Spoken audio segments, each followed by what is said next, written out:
content over everything. Don't know how to relate to each other anymore because our heads are full of Hollywood and television and stuff, and unrealistic expectations about our lives because our heads are full of this shit. Yeah. You know? Or maybe the wrong expectations, Well, right? obviously the wrong expectations. Or valuing things with no They're never going value. to give us the right expectations, are they? Well, yeah, sure. It's not in their interest. You know, I was still talking to my friend about television. Yeah. Why do you think when television first came out, this expensive new technology, everyone was allowed to have it? Yeah. Back in this country, it was like a rediffusion and DER used to rent televisions. Yeah, for nothing. That's right. Yeah. They needed everybody to have a television so that we all get the same programming. You can propagandize. That's right.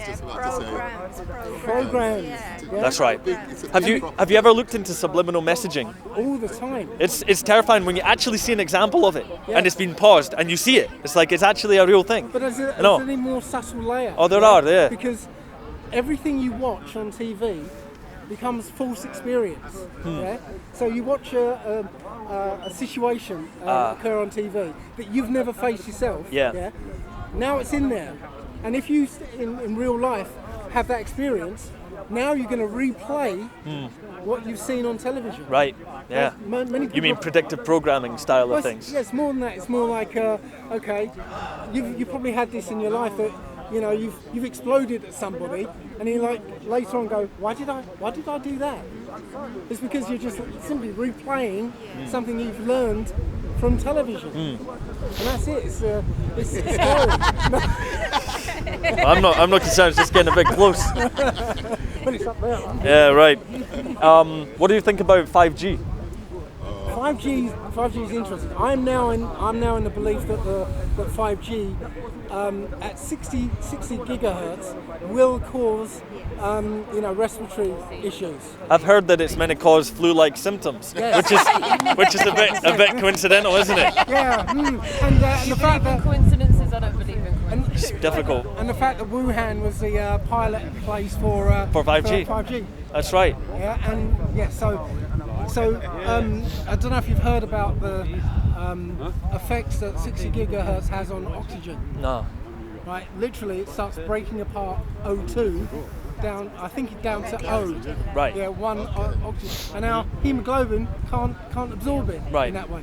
So you get flu-like symptoms. See, because the thing that I was looking at, you see, with the 5G we is may that. as well do that. So what I'm gonna do Like I got an email from like my mobile company, and it was advertising 5G, and it was saying all the benefits of it, and then it went into the dangers. It said there's been no dangers reported from 5G. It's all fine. Don't worry. It's all cool.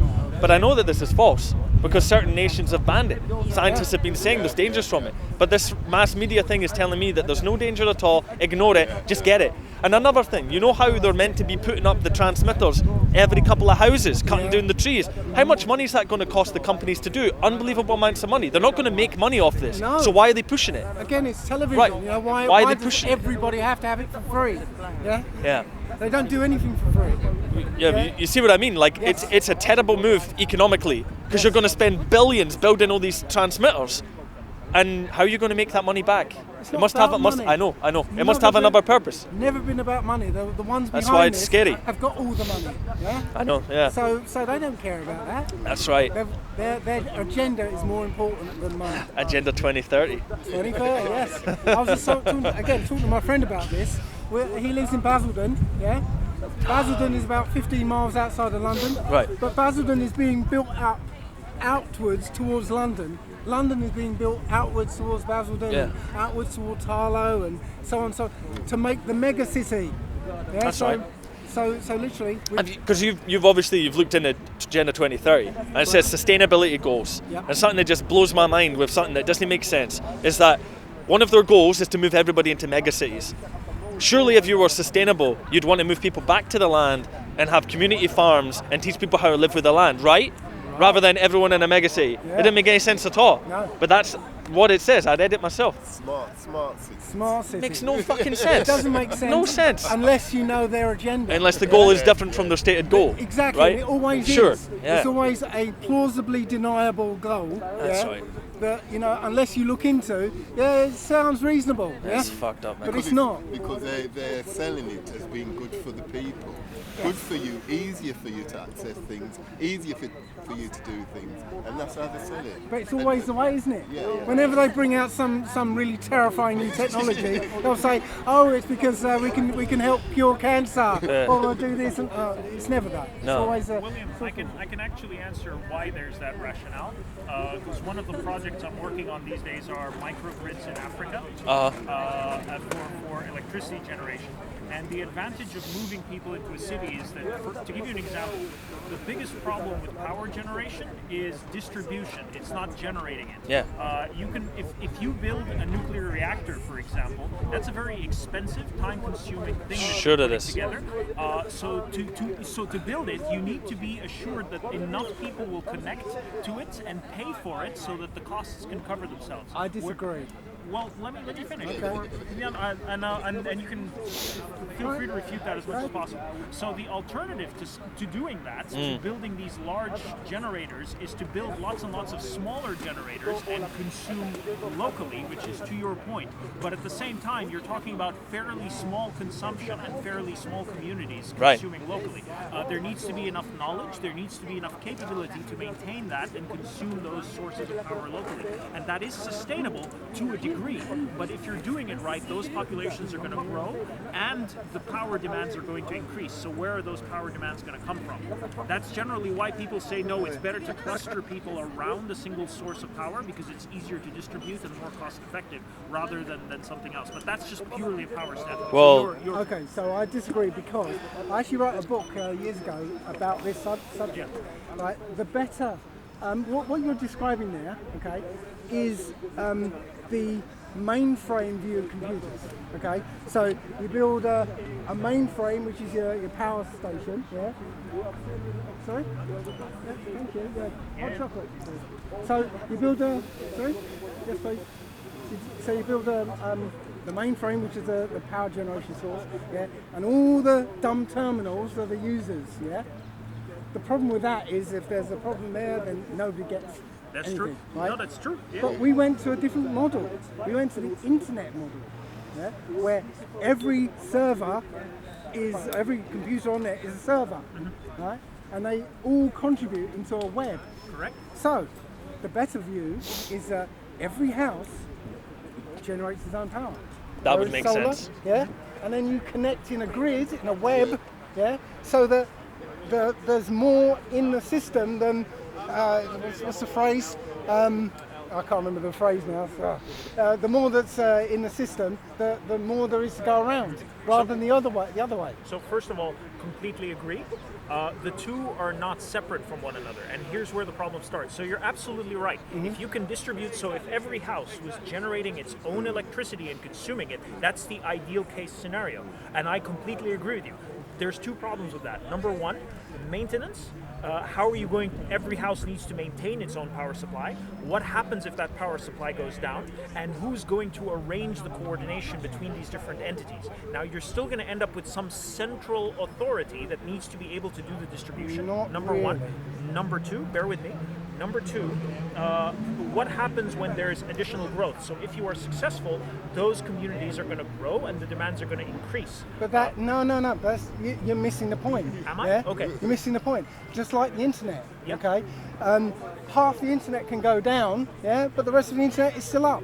Yeah. It's not quite true. It's true. And I'll tell you, It's I've literally experienced true. it firsthand during the Arab Spring when I was in Egypt. Yes, half the internet can go down, but the other half doesn't care or know about it. You can still be completely disconnected, but you'll still have to set up informal okay, networks. you're talking again. You're talking from a systemic, like a societal type viewpoint rather than a reality type viewpoint. Yeah. Am I? Okay. Yes, because I've literally got a plan I was trying to introduce to the government of St. Lucia, but they're not interested. But long story. Sure. But the point is, it's a community-based system. Yeah. If half the system went down, yeah, of course the other half would know about it. Yeah. Not Of necessarily. course. So Okay. just so we're clear, I'm not criticizing your point of view. I'm actually more interested in learning about it. But my experience tells me that number The one, experience of people, right? People working together. Yeah. This is the way that we were designed to be, rather Yes. than competing with each other. Yeah. I completely And agree. in that model, right, problems work themselves out because people get together and do that. So- if you get away from the competition-based society, I agree, but here's where my dispute with you lies. It's not a question that people don't want to cooperate. It's just that some people will feel that their cooperation is more or less valuable than others. And say what you will, conflicts will arise. It's not about competition. Again, people will disagree. I would How disagree. do you arbitrate disagreements? I'll disagree. And it's based on this idea I call 1,000-man island. Yeah. What's that? If you and me and the nearest 998 people were marooned on a desert island, yeah, and that's it. We had no resources anywhere, or not resources. We had no help from anyone. Okay, we would all kind of basically get together and say, "Oh, how are we gonna survive?" Right? And what would happen is we'd all play to our strengths. Yeah, I might find that I'm good at making huts. So you might find you're good at fishing. Yeah. So, do you have an example of that happening, or is that anecdotal? It's not anecdotal, but literally that's human nature. That's what would Yeah, happen. because you're just used to the centralised, like a manager It's a centralising business. them. It's more Not at all. business. Not at all. Because you Yeah. didn't ask me. Because so the No, project that's I'm what I working got on in from it. Africa is more about blockchain distribution, so it's not centralized. Oh, no. But but that's that's my reaction to it too. That's my and I'm but then hey, that's what I have to work with. So I work with what I have. But at the same time, it's not about centralized in the sense that there's one person making decisions, but that there is a policy that everyone agrees with. In that sense, centralized. Yeah, but it's partly what he was saying. You can agree. Here's Yeah, where it gets still interesting. agree. You know- Here's where it gets interesting. Different people have different priorities, and they dispute the policy because they But what feel the makes- policy what- favors so some what people. makes over it others. different for different people have different policies? Their own Whereas- personal interests, their own situation, their own That's environment. all right, isn't it? It's That's not a all right. question of all right or not all right. I'm not saying it's. Yeah. You see, here's where my contention, if I may call it that, lies. It's that there's always going to be a situation where there's going to be conflict and disagreement, and the only way to resolve disagreement, right or wrong, is there needs to be a third party arbitrating it. Who is that third Again, party disagree. arbitrating it? Disagree. Okay. 1,000-man island, yeah. 1,000-man island. How about Lord of the Flies? Oh, Thousand Man Island versus Lord the of the only Flies. reason there is Lord of the Flies is to give people the impression that you can't live outside of the system. That's the only reason. No, that's not true at all. That's the only reason. That's right? not true at all. It's all. Well, all let me suggest entertainment. let me suggest an alternate angle. So I'm pretty sure you would agree with the concept of like self-association, like I a agree. commune of people with say similarly minded Yes. are able to get together with a similar goal Yes. and self-specialize and achieve what they want. Now, is Agreed. that a common thing that's maybe appropriate in a large-scale society? No, but it's certainly a feature of humanity. We can do that. We What have done it. happens when another community feels that community A is taking more than they should? They go to war. And is that a good thing? No. Depends. There you go. No. If we all want the There you same go. end result. 1,000-man I'm not island. talking If about we all want preventing the war. same end Yeah. result, you want what Don't think I you want. can. We're going to work together No, to keep but what that's we what want. he's saying. Exactly. Simple That's as what he's that. saying. Is Exactly. That's how that it without should be. an arbiter, Yeah, without there's no some need for external that. entity No. arbitrating, there will be these kinds of conflicts. Sure. And you end up going The only back to reason we have these kind of conflicts is because we have psychopaths in control. Yeah, we have a society. reason? The only reason, yes. war and conflict is much older than War and than conflict modern come from society. one bloodline. One bloodline in this world. Yeah. Okay. If you I don't know about that. if you trace it back, Trace yeah, it because back. some of us have been looking at this, yeah. Yeah. You trace it back, all wars, well, we can prove all the way back to Napoleonic times, yeah. All wars start with one bloodline, yeah. And they foment these things and get us fighting amongst each other while they get their goals furthered. How old does this one Divide line and go? conquer. This bloodline goes all the way back to almost the beginning. The beginning of what? Okay, if you want to go Noah's flood, yeah, back that way. Biblical origin, I Before think he's that, meant yes. meaning. And do you have any data to support that? Because I'm hearing this for the first All time. right, I don't okay. know. You know what? As I said, you're going from this societal structured viewpoint, yeah, and Yes, you can argue about anything. You can come up with hypothetical cases. Yeah? In reality, ordinary people work together. They don't want to compete with each other. Yeah, the problems we have in this world is because we're all competing with each other. We're all pitted against each other. You've made that point, and I don't disagree 100%, but you made a second point saying that all wars come from the same bloodline. That's what I'm asking about right now. Where do you where is this coming from? This is where we'd have to sit down Okay. for like 3 years, 4 years, 5 years, and go, hey, look at this, look at this. You could just read say, it. I have evidence, here it is. And I can go and look I at just it. said 3 or 4 years worth of evidence. Well, No, I've got to just throw point it me to in the you. right direction. Where do I start looking for it? Okay, look at Nathan Rothschild, for instance. Nathan Roth. What did he write? He didn't write anything. What he did. Okay. Yeah? Find out what he did. Yeah. Find out what his family have been doing. For the last. The Rothschilds. The Rothschilds. All right. Yeah. What does that have to do with war in Samoa? Or war in the Maori tribes, or war in Central Africa, or war in South America. If you you're claim talking they come about, from a single bloodline. if you're talking about right, what you say local wars, like that's got nothing to do with anything else in the world, yeah. Okay. They're not wars, yeah. They're conflicts. People have conflicts, yeah. Just little conflicts, but not wars. So I'm not sure I understand anymore. You're talking about large-scale wars going back on a central bloodline a few hundred years, for example, or are we talking human history right now? Because I'm losing context here. We're talking human history, and again, I cannot just stand here and impart what I've been doing researching Okay, I for the last. understand that. That's not what 15 I'm years. asking. I'm trying to understand your position. Well, you It- can't understand my position unless Yes, you need I to sit know. down You and need to know. lay it all out for you and give you the sources and give you places to look and whatever. So the entire argument or discussion is pointless then. You wanted to go down this route, and so don't turn around and go, No, well, but, you okay. wanted to go down the route about talking about the war, and only because I mentioned it. No, not at all. So the reason I asked for that is because you stressed that all conflict is down to psychopathy that goes down a single bloodline, whereas I posited examples just now, and you said that no, those are regional conflicts, those are different. Now suddenly Have there's you- have a you- different set of conflicts. Since you've looked into some of the similar things I have, am I lying? No. Yes, but are you also falling prey to confirmation bias? It's also a It's possibility. not I'm saying confirmation you're bias. lying. If you're looking for one thing, right, and you are find going out, to find it. no, if you're looking for one thing and you find out about something over here, nothing to do with that, yeah, you go, okay, what is this? And you start looking for information related to it, and then you find out, oh bloody hell, it's not confirmation bias when you don't know anything about it in the first place. Yeah, you've got to open this wide open. So to say that you don't know about the Rothschilds, Dave can't sit here now or stand here now and talk to you about it. You've got to delve into that yourself. So no, this isn't pointless. This is for you to go away, No, I know understand about that. the Rothschilds, and then you'll start unfolding Okay, stuff. let me sort of lay it out for you guys just a bit more clearly. So we're talking about number one, grids and electricity distribution, and suddenly, okay, cooperation, yes, but what do we do in the condition of conflict? The condition of conflict is enforced by psychopathy going down a single bloodline. Wait a minute, what about conflicts here, and here? No, those are different. So suddenly we're back to no, conflicts happen.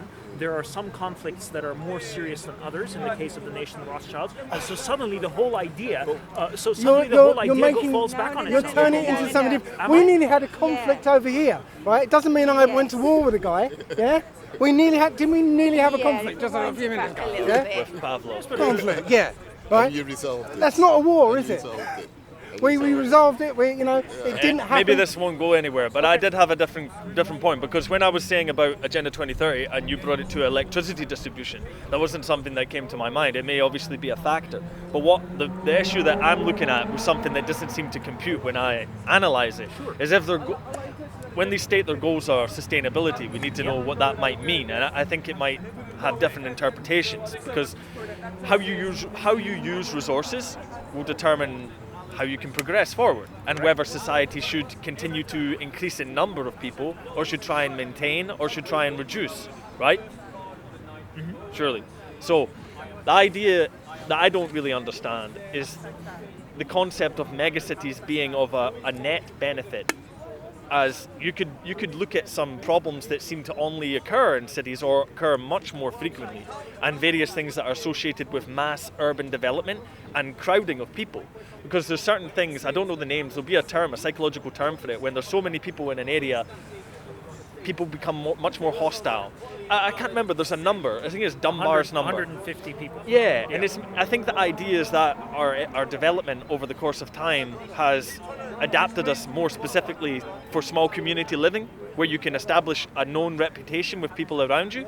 And when you live in an environment such as this, most people are, at least from my experience, most people are on edge and hostile and actively would possibly work against each other because we don't know who we are. We don't know anybody here. You might be my enemy. I don't know. That only works when it's a competition-based system, Yes, not a yes. collaborative-based system. Possibly. What I'm saying is that a smaller scale community for me would be a future ideal, as it was in the past, but more technologically enlightened. I can kind of answer that for you. Right. So you're not wrong. You cram a lot of people together in one place, problems happen. The question becomes, is it equitable or feasible to distribute people sort of evenly across the planet in a way that assures a high quality of life for these people everywhere? The answer to that, based on our current capability, I'm not talking about the future, I'm talking now, is no. If you're going to put people in the middle of the Sahara, they are going to have to accept a significantly reduced quality of life compared to someone put in a lush green environment. Of course. Those are two completely different ways of living. Now, is it possible? Yes, humans are very adaptive, very capable of survival, but why would you want to? And what is the benefit in doing that other than saying, no, we're going to be better distributed? So suddenly, people are going to, and think of mass migration problems, or the quote-unquote mass migration of people on. Why would people want to come to Europe, the smallest continent? Because again, the quality of life that you can assure in this environment is much, much In higher an than you can. artificial system. Yes, it is artificial. And this is why I disagree with your viewpoint. Is Okay. because you're coming from I know how to fix it. No, I'm not. I'm not. I'm yes, explaining. Your viewpoint I'm explaining data. I'm not explaining I that know, I know how to fix things. I know, but you're looking at data. You've got this data, and you say, "Well, it won't work because of this. It won't work." I know Okay. I know how to. People know how to do stuff. Yeah. People will organise, self-organise. This is how we live. This is how we are So, naturally. I've got examples where that is the Naturally. opposite of that. And I've got examples where it's exactly. Share what them it with is. me then. Then Okay. please share them. What can you give me an example where people have Okay. naturally self-organized in a successful way to achieve a specific set of goals? The Sentinelese Islands, How so? because they've lived in their way for thousands of years, and every time somebody wants to try and get in there and change it, they will kill them and say, "Stay away." And How is that an example of anything successful? it's They're successful li- because it's been they're living in for the Stone thousands. Age. They're No, that's practically living in the Stone civilization Age. more likely. Yeah. That's Okay, so 100%. what They've got it. benefit is this got it on a system level. over theirs? We're healthier. We have longer No, lives. they're we're healthy. more We're not knowledge. healthy. We're not healthier. We're not healthier. Absolutely not. How do you They're measure With disease. How do you measure health? health and happiness and long life. So- These guys are living like a, Lack of diseases. lack of disease Do there. we know that? No one's been on the island. Everyone who goes there has been killed. We do, because a neighbouring island, right, was the Jawara people. Yes, we know they live longer, they have happier lives until the West got in there and the Jawara let them in, and they destroyed their civilization, destroyed it. Yeah. That's it. The only reason the Solomon Islands is because Sentinelese Islands is because they won't let anybody invade their island. Yeah, but you still haven't given me an example of why that is successful, other than the fact that it exists. It's successful because they live longer, they have happier lives, and that is the whole goal of our. You could not say whole they've goal, but- resisted external good enough to overcome influence. They've resisted external influence. That could be viewed as a victory in some sense. But live anyway, successfully. I'm not really getting anything out of this anymore, unfortunately. Not because Yeah, of you. we- I just mean it's kind of ran We were ran just, dry for we were me. just having a chat.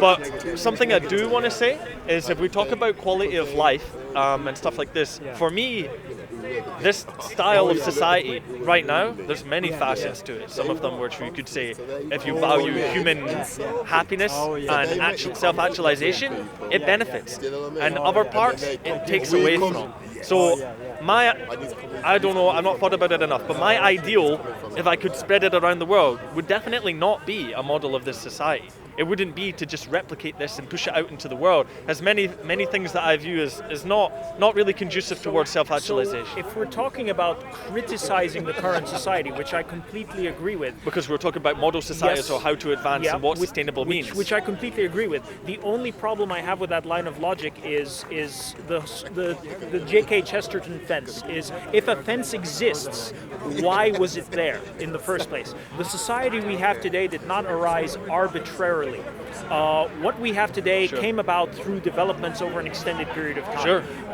So if we're going to ask ourselves, no, we don't like what we have, then we need to ask ourselves, how did we arrive at that conclusion? Yes, what we have is not perfect, but can you give me an example of something that is perfect or that you want to ascribe to that will not produce similar problems and that generations down the line will not also be critical of? It's the same question again. It's like what we have now, it's far from perfect. We can criticize it, but why is it there? And if we're going to ignore the reasons why it's there, then what are we questioning it in the first place? Does that? I don't know if this helps, but Not really. If I identify things that, according to my set of values, I don't think is conducive towards my highest value, which may be maximum amount of. I don't like using happiness because I'm not a hedonist, but some people view it like that: maximum amount of happiness, least amount of suffering. But I view it more in terms of maximal possibilities for ultimate self-actualization. If you're familiar with Maslow. I am familiar with Maslow. Really great book, Towards the Psychology of Being, is where I'm taking quite a lot of these ideas from. Is that would be the ultimate type of human society I could imagine. It isn't necessarily about reducing suffering, reducing challenge, reducing death. It's not about that. It's about having it's about having a society about having a world that gives you enough challenge and enough stability to allow optimal human growth. That's the optimal world I can imagine. Okay. If we keep going down the line of safety and happiness, well, eventually it would be, you would probably upload people into a matrix. Well, no, you could give them sustainable happiness forever. Like I view that as a hell. Well, again, it's hard for me to build based on sort of fictional evidence. But how is it fictional evidence? This is an Well, idea. no, the Matrix. This is a relevant idea. It is. But we haven't achieved it. It's a philosophical end point. If you're a hedonist, for example, I wish my mate Scott was here because he's far more versed in it, and I'm not a hedonist. But we had this conversation, we argued with it, and eventually the ultimate goal would be the complete elimination of suffering and endless bliss and happiness, which with artificial intelligence, with AI, with the infusion of man into machine, for example, could be achieved. I think this is a terrible idea. And if you look at the progress of societies, if you look at the concept of maybe capitalism or socialism, of having mechanization, removement of toil, removement of suffering, enhancing of quality of life, reduction of death. It will continue to go on until you reach a state of affairs where maybe everything is done by machine. Man has nothing to do. And from my understanding, and before you say there's no evidence to any of this, plenty of people study this, and it's an area of philosophy and political philosophy that's highly relevant. So I do study this actually, Right, and, cool. and I'm not disagreeing with you. It's just a question. So where does it go? It's not just where does it go. It's what we can project right now is not. This is like, can we say that if given the option to put yourself in a matrix, would you take that option voluntarily? Is not something that we can answer because we've never been put against it, against that kind of question. Well, could in we make a realistic reasonable way. assumption based on people's preferences? But then it would be a reasonable assumption. Everything's reasonable assumptions. Well, no, not necessarily. Again, because someone can question the assumption. At the end of the day, it's like, no, the assumption, and a large part of political conversation today is largely questioning and undermining other people's assumptions. That's right. It's not about, so the argument doesn't arrive at some clear point where we can say, it is closed. And that's Sure. the reason I don't like getting into those, because it's like we can always just sit here and question each other's assumptions, and then both of us turn out wrong. But if we're talking about the future, which it is a possibility. Which we I are, completely agree with you. We have to make those steps. Yes, but then we how can't often plan. have futurists been wrong? Futures have been wrong more often than right. Sure. I just mean, if you want to examine what you value and try and build a society based on those values, it's the only thing we've got. We have to, if we're going to plan for the future, we have to plan. Whether or not it's going to work or not, who knows? So here's the thing that bugs me about this whole discussion is that I actually largely agree with some of the things you guys are saying. Many of the things he said I don't agree with at all. I know. I'm talking about you. I'm more 60-70% in agreement. My question becomes is, are we examining the reasons why we have arrived where we are today enough to be able to say we need to tear that stuff down? That's the real question that I'm asking. And that's a question few people bother to ask, because look, we've arrived today, and I think you agree with me on this, through an organic series of decisions that have brought us to where we are today. They were not... You could say blind chance. Blind chance, and also humans are lazy. We don't want to set things up that don't benefit us or exert effort in something for arbitrary reasons. We've set this up in a way that benefits us in a certain way. That's right. Now, is it the correct way or the best way? Good to meet you, man. Sure. Yeah, nice one. Yeah. See you, bro. I've got my clothes on. Don't worry. Oh, no worries, man. No worries. That's better. Nice one. Good one. See you later. So that's the real question I'm asking. It's like, yes, we can criticize. I know. I'm not wanting to tear everything down. I know. I'm trying to say that the way that things have always gone isn't necessarily leading to a good end, right? I and agree. Our ability of awareness and self-analysis allows us to possibly project of what that might be. I agree. And instead of it being, well, in the past, okay, we have predators, we eliminate the predators, okay. Or we don't want to travel all the time, or we get agriculture, okay. I agree. But we don't know where the end goal is. We need to think about that. Here's Right? the thing. I agree with you. Right, cool. The thing that I'm not agreeing gonna with rain. you with, is it? Yeah. The thing that I don't agree with you is number one, have we defined the reasons we're heading in that direction to be able to avoid that problem in the future? That's the thing that it's like, okay, we don't like where this is heading, we should change it. Fine. To what? We should do the X, Y, and Z. How do we know that's going to work? That's the question. Right. And suddenly, we have to examine what was successful and what failed in the past, because that's really the only recourse we have, and then build assumptions on top of that. Sure. But what are our assumptions? You see what I mean? Well, yes, His assumptions. I'm acknowledging that in my Yeah. thought processes. His assumptions are, no, people like to work together. Unlike It's not. Yeah, there's. It's true and not true at the same yeah, time. that There's there- different that- variations. yes, there are. It's not universally true. No. His like no, people should be self-sufficient. Who's going to resolve conflicts? Because communities have always been self-sufficient. And where did the nation-state arise? In order to arbitrate conflicts between communities. We don't need to talk You see about what that I mean? because Yeah. I wanted to talk to him about the conspiracy stuff, and that was cool. But on the other stuff, Yeah, that's it's different because obviously, if you run on the principles that the guy was saying, like it's always been like this. It's only caused by these people. I'm not in that position, so I we know, don't need to and recourse. let's not talk about people behind their backs. No, of course literally. But to your point, it's like, why do people want to move into I megacities? just brought it up because you were bringing up his points that I'm not bringing up. That's why I addressed it. Right. It is my fault. I agree, and I wanted to end it. So I would say possibly for the preservation of the environment in a sustainable way, not in a hysterical extinction rebellion way, but in a pro-human way, right?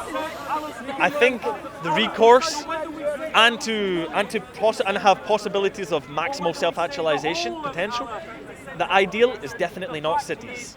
It must be a moval back. I know it before you jump on me. It's not a rejection of technology. It's not a rejection of advanced society. But it may be a deliberate, intentional, thought-out process of basically deindustrialization of some form. If I look at, I don't have raw data on hand. I got anecdotal, and I got various books I've read. And there's an interesting one called Tribe, which is really small. It's about humans all getting together, working for each other's survival in a crisis environment. But a crisis environment is only a temporary situation. Well, it works into his idea, but it's only temporary. But never mind.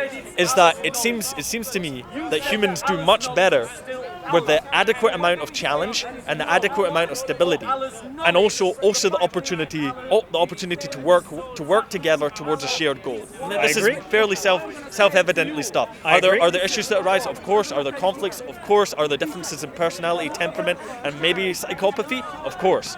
But I think that way of living is more conducive towards human happiness as a whole than living the rat race style of consumer capitalism that we have today. That's definitely not sustainable, you could say. I definitely agree. Right. But there are two dimensions where you and I would differ. About? Is number one, the aspect of challenge is that humans have also shown a propensity to overcome and adopt solutions to challenges better than other animals. Because again, Of course. and we've been. I mean, the reason we're tool users is fundamentally because we circumvent challenge more effectively than others. This may be one of our problems for the long term. Is that we have to adopt handicaps. Essentially, your solution is a willful adoption of handicap for betterment of the environment. You could phrase it like that. Okay. Yeah, and I definitely. I mean, of course, I need to analyze more, think more, but that's where I'm at in my analysis. I can help you with that. What do you think morals are?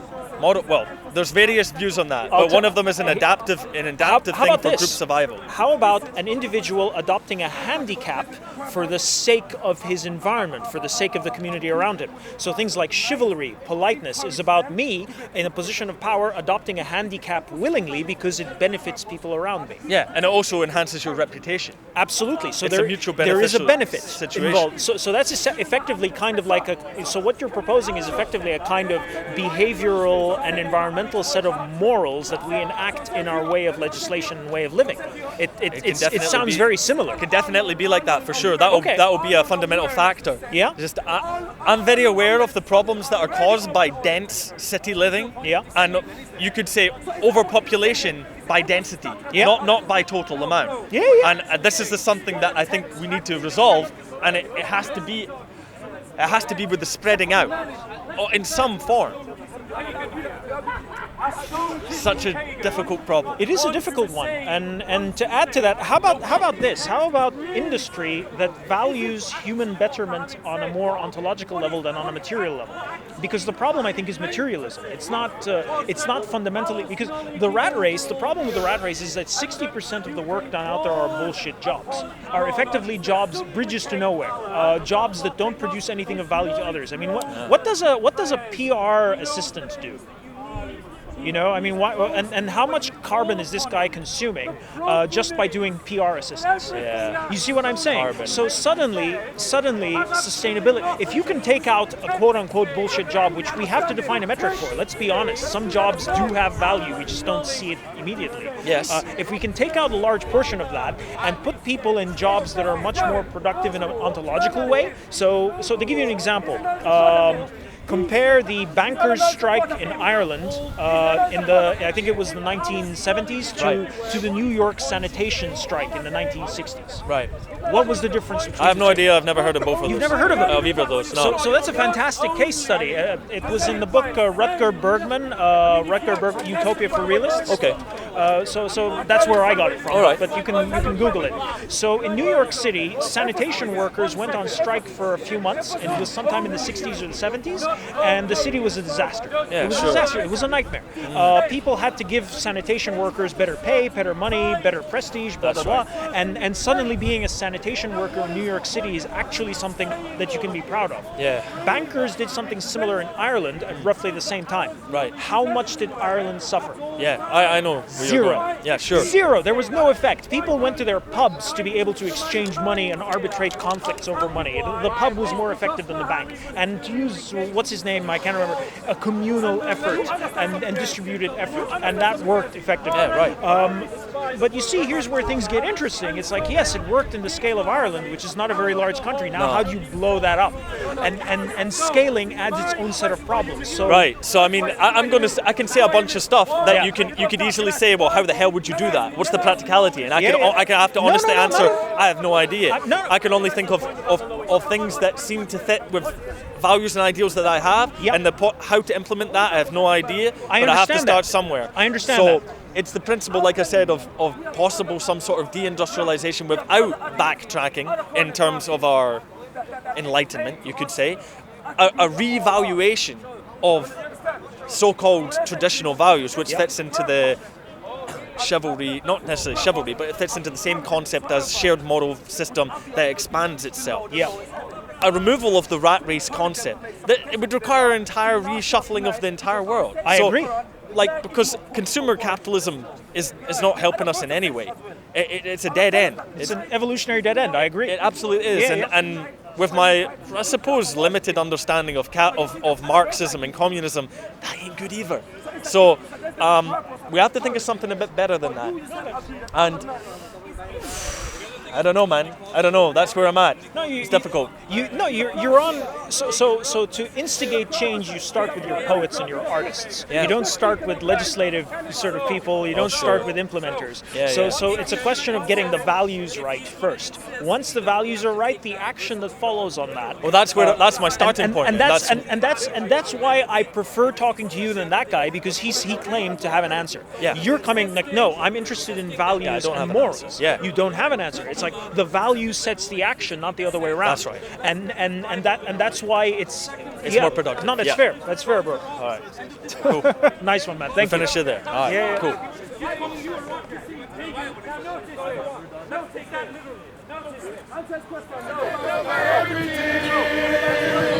Content over everything. From now to Come, man, say it straight. Man, don't listen to BBC. Man, don't listen to ITV. Bring nobody in the You are worse than nobody. He's Bob. just saying, You oh, are well, worse the than nobody. Arabic doesn't You is say worse that. than nobody, Bob. Anyway, You we're know- done on that. Shall we You have a know my shoes conversation button, now? Bob. He's a worse than nobody. He's a worse than nobody, Bob. What's your name? No, don't Taser. He's a story I want. Don't expect any respect from He's this a worse than nobody. Yeah. Yes, we're going to have a conversation. Yeah, I can speak whoever I want. Yeah, Carl. Speakers can- Me and Carl know each other from university, and he recommended to come to you regarding the questions because we've been debating in university Christian. Worse than nobody. So we used to debate in He's university. nervous. I'm Muslim and he's Christian, and we just have a chance there. Just regarding, but I have a question regarding this topic as well. Yeah. You know, is glory an attribute of God? Would you say? Glory, no, glory is something that we do to God. Okay, because It is an energy. It is an uncreated energy that begins in a moment of time when there are those to give glory to God. okay, so I was wondering, in